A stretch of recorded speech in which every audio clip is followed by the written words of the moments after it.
Hi అండి. ఈరోజు ఒక స్టోరీ. పల్లెటూరిలో ఒక ఆయన ఉండేవాడు. ఆయన దగ్గర ఒక గాడిద ఉండేది.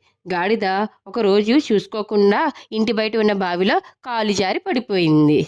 పడిపోయిన గాడిద కాపాడండి కాపాడండి అని గట్టిగా అరుస్తుంది. ఇది విన్న ఆ మనిషి బావిలో పడిపోయిన గాడిదని చూస్తాడు.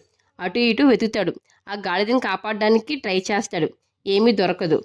గాడిద అప్పుడు ఇంకేమనుకుంటాడంటే గాడిద ఎలాగా ముసలైపోయింది, బావి కూడా ఎండిపోయింది, అందుకే మట్టి కూడా తవ్వించి వేయిస్తే రెండు ఒకేసారి అయిపోతాయి కదా అని అనుకుంటాడు. అనుకునే తరువు ఊర్లో మనుషులందరినీ పిలిపించి చెప్పి మట్టి తవ్వించి బావిలో వేయిస్తాడు. అలా ఒంటి మీద మట్టి పడుతున్న గాడిద కాపాడండి కాపాడండి అని అరుస్తూ ఉంటుంది. ఆఖరికి నెమ్మదిగా తన శబ్దం ఆగిపోతుంది. ఏమైందా అని జనాలు చూస్తారు. గాడిద దాని మీద పడిన మట్టిని దులుపుకుంటూ మెట్లెలా చేసుకుని పైకి వస్తుంది. లైఫ్లో కూడా అంతే. మనం ఎదుగుతున్నాం అంటే మన మీద మట్టి వేయడానికి చాలామంది చూస్తారు. అలాంటప్పుడు ఇంకా ఎదిగి చూపించాలి. Thank you.